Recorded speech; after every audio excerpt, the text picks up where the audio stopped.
Logical sequence অনুযায়ী আমাদের যদি এই শব্দগুলোকে সাজাতে হয় আমরা কিভাবে সাজাবো? দেখো, ডাইজেস্ট মানে হজম হয়ে যাওয়া, কাট, চিউ, পারচেস আর হলো কুক। ঠিক আছে, এখন দেখো ধরো কোনো সবজি, সেই সবজি আমরা বাজার থেকে কিনে আনলাম, তাহলে ফার্স্ট আমাদের পারচেস কিনে আনতে হবে, তাহলে 4 নাম্বারটা আমাদের ফার্স্টে চলে আসছে।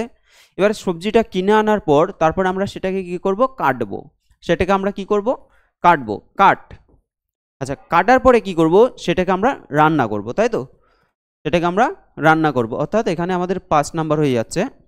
রান্না করার পর তারপর সেটাকে আমরা খাবো, তো সেটা আমরা চিউ বলতে পারি, চিউ, চেবানো বা খাওয়া। ঠিক আছে, তাহলে 3 নাম্বার হয়ে গেল। তারপর দেখো, খাওয়ার পরে সেটাকে আমরা কি করব, ডাইজেস্ট করব, সেটাকে আমরা হজম করব, তাহলে 1 হয়ে যাবে লাস্টে। তাহলে সিকোয়েন্সটা কি হলো, 4 2 5 3 1, 4 2 5 3 1। অপশান এ হয়ে যাচ্ছে তোমাদের সঠিক অ্যান্সার।